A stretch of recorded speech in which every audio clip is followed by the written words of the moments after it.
In my association of around 23 years as a young evangelist, going with the eldest one, I observe how is this pastor and the wife, how do they run the family.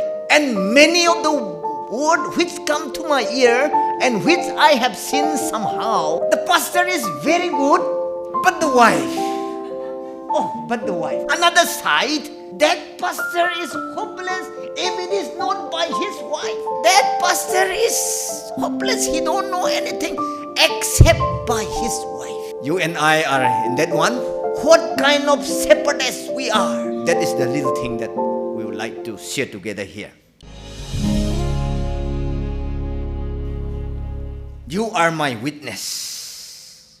In the family, in the pastor house, activities or the action which destroy our witness to the people. I just want to share one, two, maybe you have done and deal with already. Here, as a pastor wife or as a pastor or the family involving into a monetary related, this day the so-called downlink or network or something. Then here, right here in Dimapur, I do not know who have done that one and who have not done that one. As I come in, as I was transferred in, we have some friend. And he said, at the time, I'm not a pastor, but they know me as an evangelist, 7-day evangelist. He said, sir, yes. You 7-day Adventist, pastor and all, do you involve this kind of wrong practice? What is that? He said, they said network, downlink, you deposit like this, you'll get this much. So we believe that he is a pastor, we put in, and now no more. They don't visit us anymore also, and they don't talk with us also, and we don't know how our money also. We don't want to fight, we feel shy, because they are pastor. Do you people involved like that? I said, no. The church told number one point is don't involve into this thing. And is it who? Then they said, no, I will not tell the name. And then I said, oh my. At that time I was young, I'm evangelist, and I said, I will never involve into this kind of monetary gain from others. I said, I will not do. Please, there are some pastors looking for downline. If I bring one, the commission I have is 10,000. Just imagine as a pastor going around, that pastor also want this family to grow. And at the time that network is functioning. And then we Adventists, we are a little bit advanced into any other's knowledge also. Even in the village level, right down here in my village, the one who bring in this kind of thing is Adventist. And the one who make it into fall also, it is by Adventist. So non-Adventists, what do they say? 7-day Adventists mean they know a little bit ahead of us, and they are the one who is pressing us also. They're the one who make us lost, and they're the one who let us know also.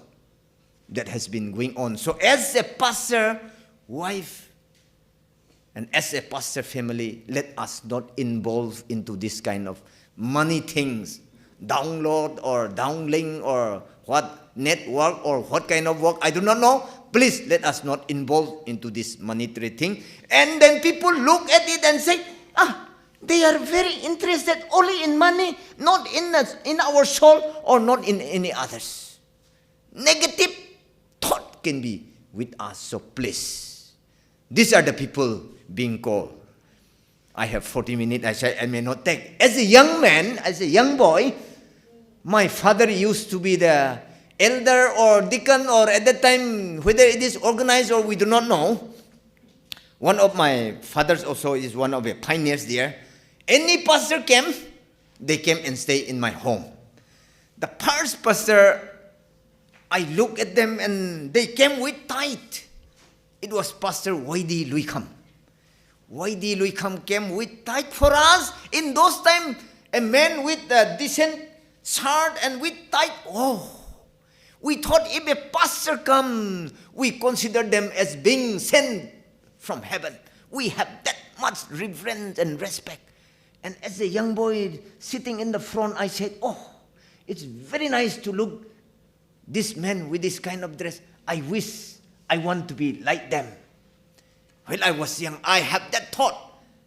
And then as I grow up, that thought is not there anymore. But when privilege come, I said I want to. And then with my mommy, my daddy passed away in 81. But my daddy wish is that one of his son be a mission workers. And then when I said I want to be in this ministerial line, all my brothers, all my sisters, all the whole family said, whether we have or not, we will support you. And then by 91, it takes me 5 years in Spicer to complete. I belong to 1996, the class of 1996, Gaipui and all. Before I graduate, they came in. And when they came in, I just work it out. But anyway, when I become one of that men with tie and coat, I look at myself, who I am. And then I found myself very, very much wanting. What I would like to urge you is that many of you here as a shepherdess, I don't know whether you prepared to be in this missionary line or not, but through your marriage to a pastor or to one who is unprepared, many of you will be unprepared shepherdess here. Many of you are unprepared shepherdess because you do not know to whom you will be falling in love and whose wife you will be also. But now what I would like to say is that whether you are prepared or not, being a good Adventist, we are to follow some certain. And then, a pastor, whether it is old or young, our pastor will engage and involve with the youth in the singing and into the crusade and into any others. They will be working and sitting close by. They will be working. They will take photo together, holding their hand, whatever it may be. There are some women who don't want the husband, the pastor, just to stand close with some beautiful girl also. When they take that photo and come home, why you're standing too close? Why she is holding your hand? Or why is that? What is that? Oh. Then that elderly said, instead of going and having effort, deep down in my heart, I have the joy working with young people. I like to go and do this cottage meeting, walk that side, walk this side. But when I come home, your auntie, it is always like this. It is not only one instant. I don't know, in Rongmai we call it lumsina. In English, doubting. Doubting or this. Some women are so possessive that they don't want their husband to be with some others. Oh, they are always doubting. You will find even in our organization a kind of quarrel. There's doubting here, transfer. Doubting there again, transfer. Doubting there, transfer. Have you heard? Yes. So, my dear shepherdess here is a young one. Your husband will be working together with young girls and with others. Please understand who is your husband. So that man at last said, if your auntie is to be like this, I think I should not involve into ministry without her presence. Because I go out happily, thinking that I work for the Lord. And when I come back home, here, with all this doubting, I have no joy. I have no joy of working for the Lord. Doubting is really, really spoiling my ministerial career. Some of the elderly, when they share with me, I said, oh my, oh my. Then I said, we as a pastor, we should also act in such a way that our wife will not doubt at us. We should be careful enough. But while taking the photo, that girl liked to hold the shoulder of the pastor. Pastor is sitting, that girl is holding with her hand both on the shoulder. They took the photo, and then when they saw, What he is doing with you? What happened with? Come on, of course it is in the group. But anyway, doubting. Please, if you doubt, talk coolly. What happened, daddy here? What happened, mommy here? That is not only on one occasion. If it is in 2, 3 occasions, doubting. Doubting with that girl, doubting with this. Wherever the husband goes, always doubting. This is the problem with the shepherdess, with the wife, not with the husband, is what I would like to say. If it is with that particular for quite some time, then of course you have the right. But you cannot doubt with A, you cannot doubt with B, C, not with everyone whom I'm in contact. That is a very negative aspect of a shepherdess over your husband. Please don't doubt that one. Is that I would like to appeal loud enough to the shepherdess over here. This is what I have seen in the walk of life.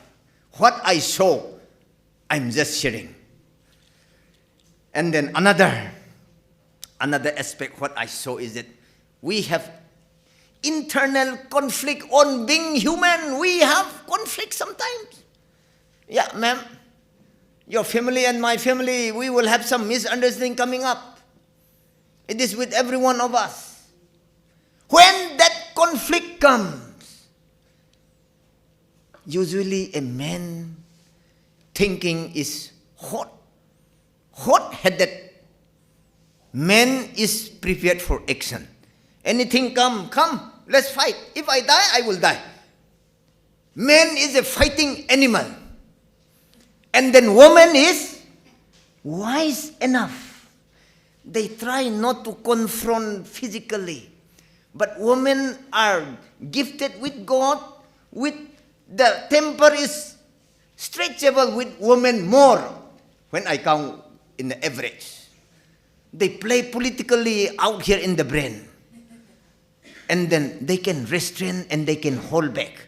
I can see some of the women who hold back the husband, who is trembling with doubt and with anything. No one can come and control, except the wife. Mommy, daddy, or something.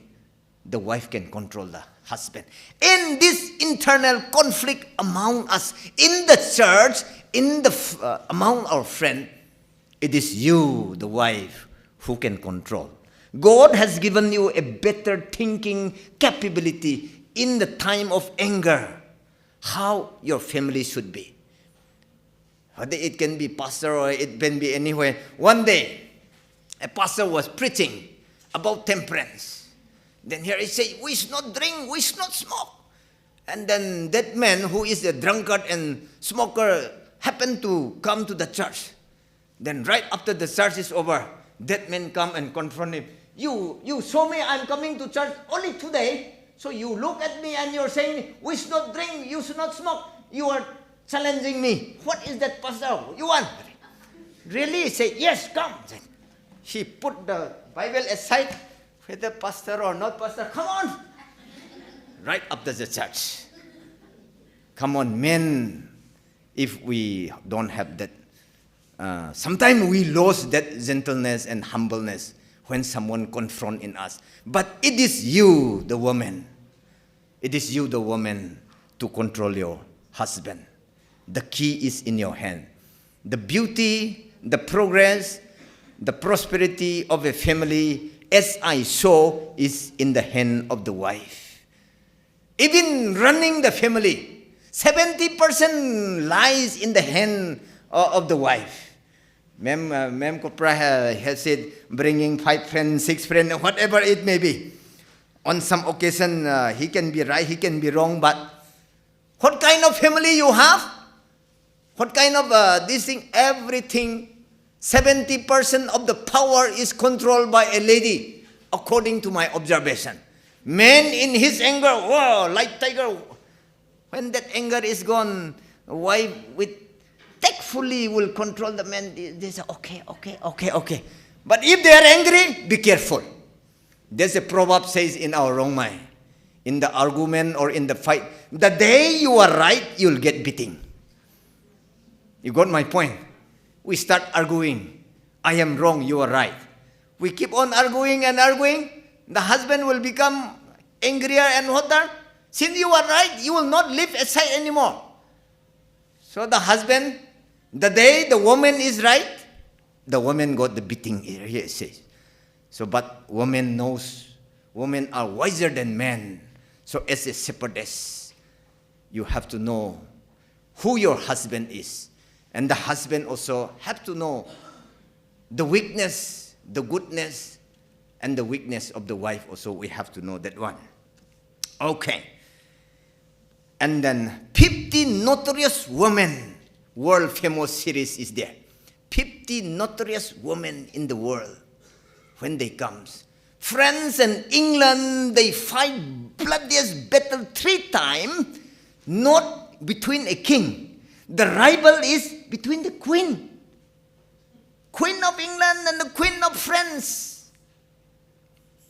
They are contemporary, and these 2 queens are competing who have more wealth or who have more power. And the fight is the husband. When we look at world famous series is there. That 3 great battles fought between England and France is not between the king, but it is between the queen, which make the husband fight and which make the country fight. So the fighting and the peace belongs to a woman here. This is what I have seen. So among us, sometimes we will have conflict. And that conflict to cool down and to build up the fire depend on the shepherdess here. Union, you're saying in the group. Your division, you are in the group. And here in everywhere our campus, we are in the group. We used to have couloir. To have that couloir, to cool it or to make it hot, I can see. If we, the men, we say, we will confront this openly, directly. Come on, please. To cool it, to forget it, to forgive it, depend on the ladies to control the husband and to make negotiation. And then it's depend on it. That's why that kind of lady, I used to hear the word, that pastor is hopeless except if it is not by his wife. Wife, you can play a great role in bringing peace, in bringing joy and happiness wherever you are. That is what I have seen. Okay. And then now, as a family, we have fear. You know that God, you are in the family where evangelism is number 1. Doing evangelism is not easy one. You always face problem. And that problem is violence also sometimes. So in one of my evangelistic meeting, here in Nagaland, to do your evangelistic meeting in your village, we must get a permission from the chairman or permission from the village council or something. And then in Nagaland, no one will give that permission for Seventh-day Adventists to conduct any evangelistic meeting. So now what we do is that we do this on a friendship level. I'll make friend with this one, and then we will talk it out. We will have in your house with 2-3 friends of yours. We will have this cottage meeting in your house. Okay, like that we arrange, and once we are doing it. Then when this village authority comes to know that we are having a cottage meeting there, a letter came together from the church and the council. They said, both seal is there. Okay, Pastor Gaibung, I know that you are conducting this cottage meeting here. From whom you got the permission to do here? So you better stop before anything serious happen. Pastor Sil also is there, and village chairman Sil also is there. Then my friend who is Adventist said, after reading that one, I'm also is little bit afraid now. But my friend is little bit more afraid. Say, let's stop. I said, hey, come on, let us not stop. Let us continue. Then he said, you will be here just for 2 weeks and you will go. And I'll be here, and what I'll do afterward, which you leave. Okay, if it is so, you don't come from today anymore, I will go. I will not stop unless they come and slap me, or unless they come and say, you have to stop. By force, until they come and try to stop me forcefully, I will not stop. Let me see, let me get the consequence. I continue, waiting that they will come. They will come and stop my meeting. Anytime it may come. But luckily they don't come. I have seen some of the pastor's children as a young evangelist, their children running around and making noise in the church. And I can see some of the evangelists were controlling their children, making them sit near them and not leaving them free. Is it the duty of the pastor to control the baby running around in the church? Come on, tell me. Shepherdess, is it the pastor's duty to control the children running around in the church? Then why you're letting them run around in the church? Because you're the church pastor or because you are evangelist? Many of the pastor evangelist wives, they don't control their baby while they are small.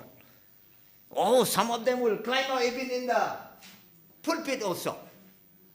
They like to run, and when we catch them, they will cry. So in order not to cry, they just let it loose. They'll run around. And there are some mother who really control their children. They let them sit. And then when they don't obey this one, at home they do something maybe. Some of the evangelist wives, they're really good in controlling their children in the public, mainly in the church. Some of them are really, they don't care. They let it loose, run around. That also is a shepherdess duty. We will know what kind of wife, what kind of family we have by looking at the children.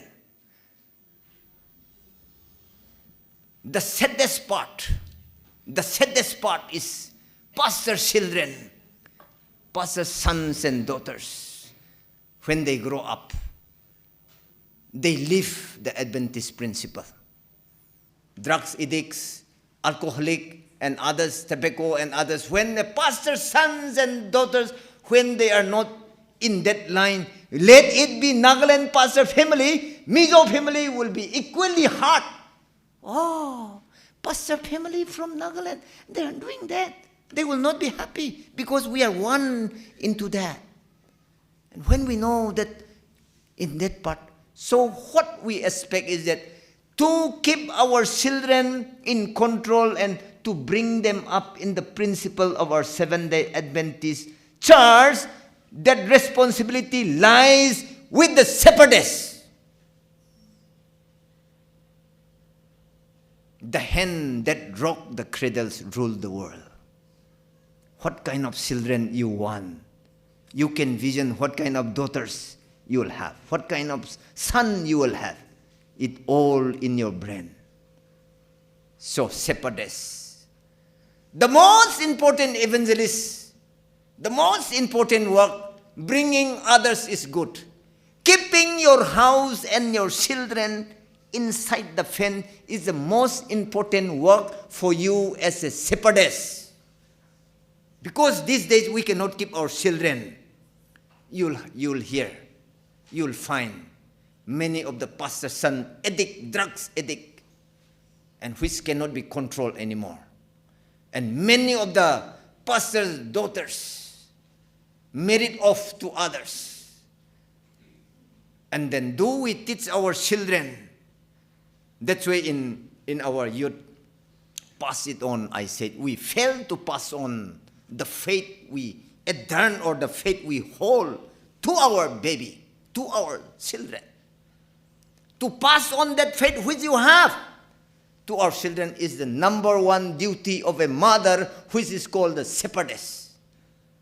Which is called the shepherdess. And since it is a warning, I would like to go down there. Here it says, Hosea 4 verse 6. My people are destroyed for the lack of the knowledge. And if you lack that wisdom and if you don't tell your children about the Adventist principle, how they should live and what they should be, then there's a, I will also forget your children. Read there. Hosea 4:6. I will also forget your children.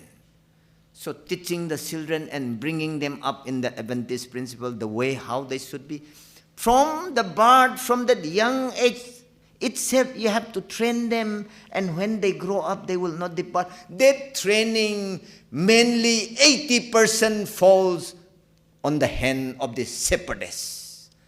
So my request, some of them are my elderly sister status, ma'am and all, maybe much senior than us. I'm also already middle-aged man. I'm not a young man anymore, and I'm not old man either. But in the middle, I have seen how the young generation is coming up and how the older generation have lived.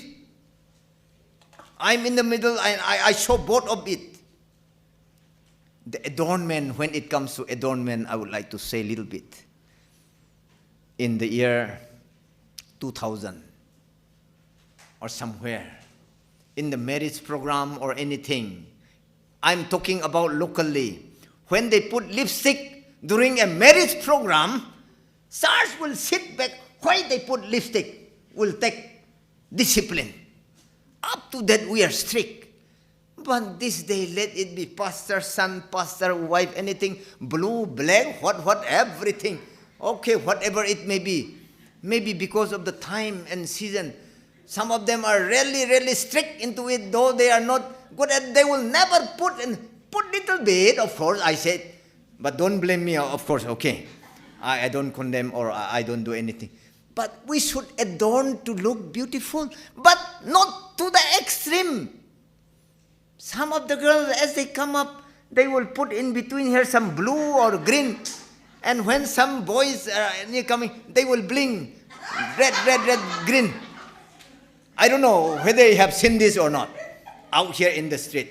They will put in between some green or blue. And when some young boys or men come, they will blink and then we can see blue, okay. When they open, we will not see. When they blink only, we will see. And when some guys or any passerby, they will bring repeatedly. The beauty may be in such a way, I do not know. But anyway, what I would like to say is that let us not be extreme. We have to do the makeup.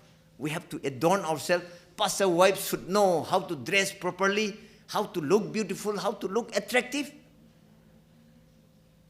There are some women, when they say, they are married, they don't care at all about the dress. Whether it is matching or not matching. Wonderful thing, another thing that, as the Bible says, don't worry. Don't worry. Some of the women, they will dress. They will look at the mirror. This is not matching. They'll go and change it again. Put another one. For me, if I have decided I will put this, whether matching or not matching, that's it. But ladies is ladies, of course. And then some of them are really nose. They call it top or middle or half, I don't know. If this mekhla, it should be this color. If you put like this, something, this coming, have to be like this. Have to be, some are very meticulous. Just for the appearance. And many of the money will be spent on the dress. That is also wrong. That is also wrong. So, Ma'am Krupa, she knows. When your husband come empty-handed, don't fight, don't question them. I say deep down in my heart, I say, Amen. Ma'am, you should tell them to control the eye also. As they walk down, Mizo tops and then what tops, okay. Mizo also is good in fashion. They capture the Northeast, Impal, Dimapur, and I don't know this Guwahati and Shillong, but they have a branded name. They come up, and it is costly. And all the young girls that they're mad after all this thing. They have 6, 7, but still then, next one will become, they want to take that one also. Come on. I have seen many of them wasting their resource in this unnecessary dress also. I have seen that one. That also is wrong. That also is wrong. As a shepherdess, number one should be, husband and wife should be together into that evangelism.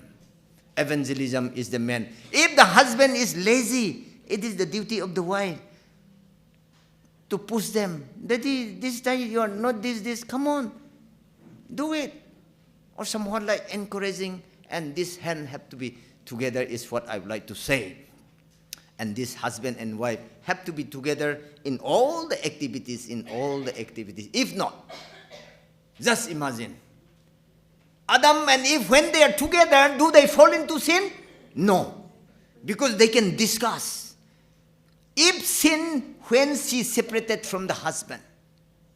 Because they cannot discuss anymore. They cannot plan together anymore. The decision taken by her itself led it into sin. One of the very, very brilliant women here in Nagaland, who hold an education director, on that Mother's Day, this is her speech. Women, mothers, do you know it is you who bring sin into the world? A mother is addressing the mothers, okay, that day. It's an education director. It's a well-known preacher. She's a mother, but she's addressing the mothers. Mothers, do you know that a sin was brought into the world by us, the woman? Everyone say, ah. Then again, the next step. Do you know the salvation also brought to this earth through us again? We are the one who bring the problem. We are the one who bring the solution also. So woman, God has given you to bear the highest degree of pain because of the mistake you have done. And God has given you the power to love, the most gentle and tenderest heart, to love your baby, to bring salvation, to bring joy into someone's life, to bring out life from your body. God has given you that tenderest love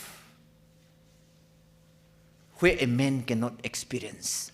You women have.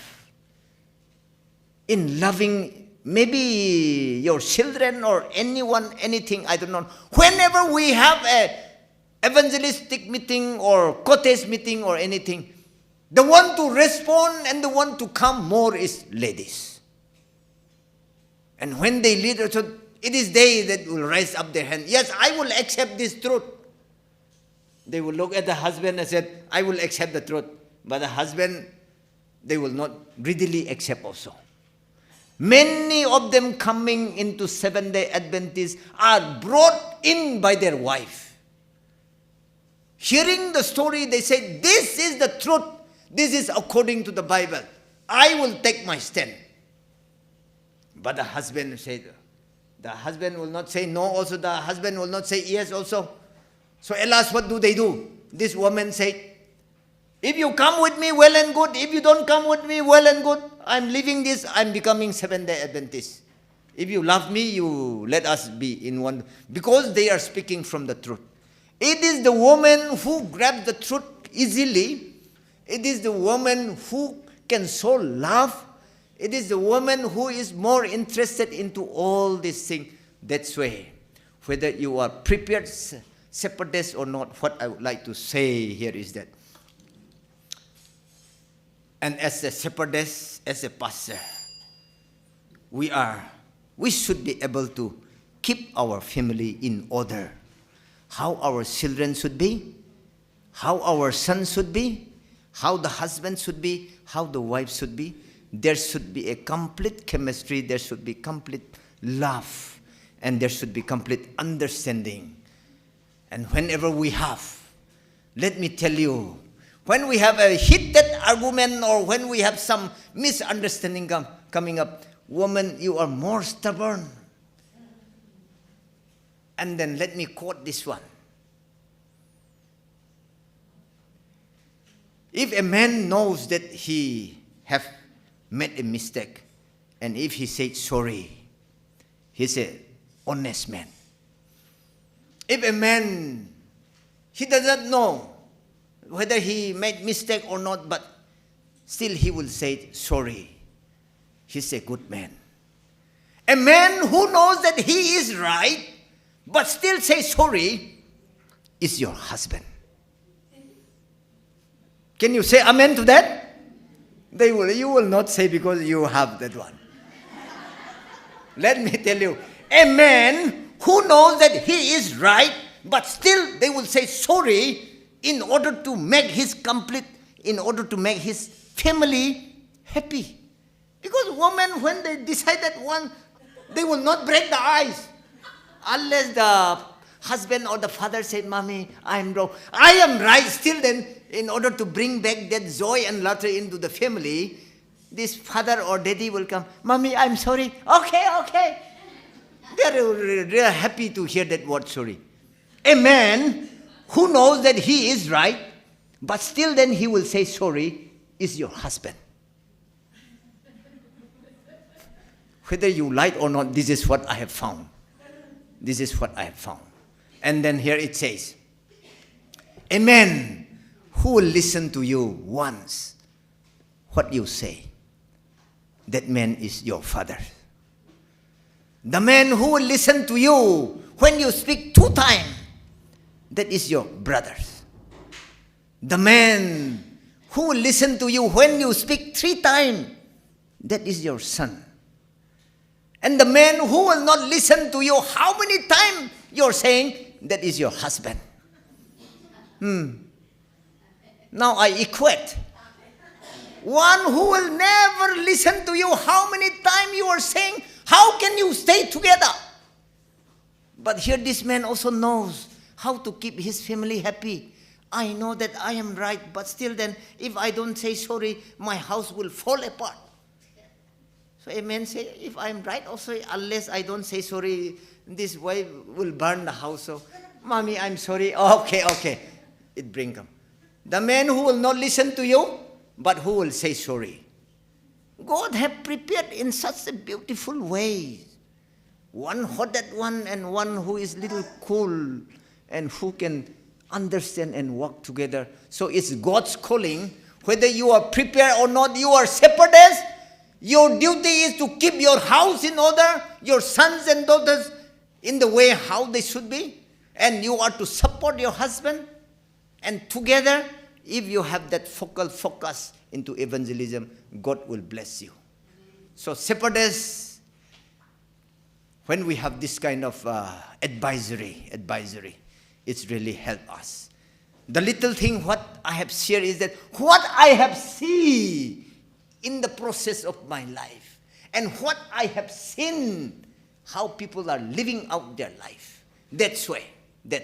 Let people say that pastor is not much, but it is only because of his wife. I want to hear that word from Northeast India Union. Shepherdess, let people praise all the shepherdess from now onward. I don't want to hear that pastor is good, but the wife. I don't want to hear that one. So let us prepare ourselves so that God will use us. God will bless us. And let us not be too greedy for the money also. Don't do downlink, don't do network and push your other's friend down. That will really destroy your ministry. As my time is up, may God bless you. Let us not be too greedy about the money. Let us support the husband. Let us work with the husband. Let us keep our house and our children in the way it should be.